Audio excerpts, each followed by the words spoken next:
السلام علیکم به همه بینندگان. ما امروز همراه شما حل یک معادله را دیده می‌بریم. این معادله x کوب جمع 2x تقسیم x کوادرات ترک x جمع 2 در کوادرات برابر 3 تقسیم 4 است. اگر ما این با راه استانداردی حل کنیم خیلی معادله دشوار، معادله درجه 4 میشد. حل کردنش برای ما خیلی دشوار است. خیلی بچه‌ها، بنابراین ما کوشش میکنیم که این معادله را با راهی غیر استانداردی با یک متد قلع‌تر آسان‌تر حل کنیم.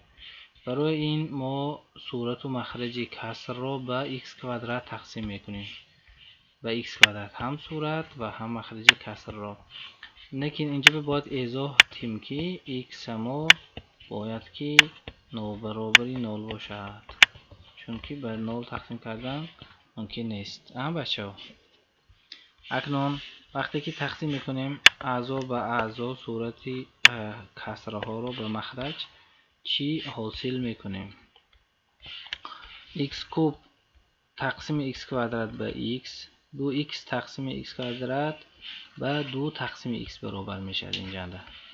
اکنون مخرجش هم عیناً همین خیل x کوادرات تقسیم x، من این کوادراتش بچه‌ها کوادراتش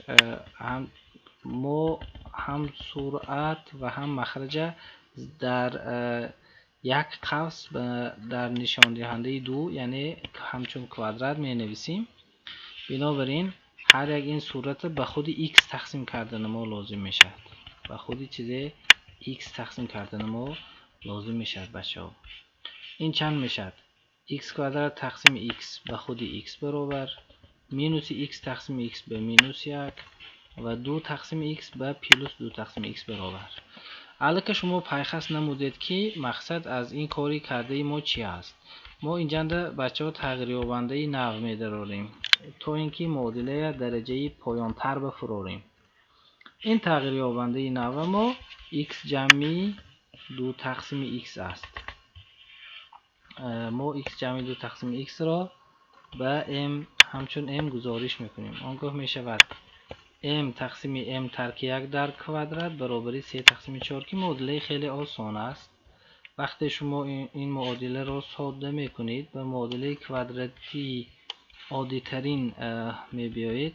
این 3m کوادرات ترک 10m جمع 3 است برابر 0.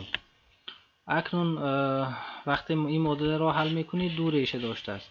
ریشه یکمش 1 3 یکی، ریشه دومش 3.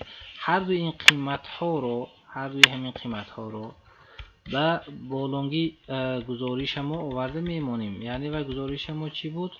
x جمع 2 تقسیم x برابر m. این گزارش ما آورده میمونیم. یک بار 1 3 یکی، یک بار 3 به جای m گذاشته حل میکنیم. بچه ها اگر که ما 1 تقسیم 3 را گذاشته حل کنیم به یک معادله کوادراتی میبینیم که این حل ندارد، چون که دیسکریمینانت آن خرد از 0 است. این حل ندارد. در عوض میگذاریم به دویم معادله، یعنی x جمع 2 تقسیم x برابر 3. وقتی که این معادله را حل میکنیم دو حل داشته است، حل یکمش 1 و حل دومش 2. پس جواب معادله هم همین است، 1 و 2. شما میتوانید این جواب ها را به معادله اوله گذاشته چیکار کنید؟ سنجش نمایید که درستی معادله را بار دیگر تحقق پذیرد. شما چی یابید؟ این متد خیلی مهم است و در حل بسیار معادله ها استفاده برده می شود و راه را خیلی آسان می کند. باوری دارم که حل این معادله به هر یکی شما پسند آمد. ابونه شدن به کانال و گذاشتن لایک را فراموش نکنید. تا درس های دیگر، پناه به خدا.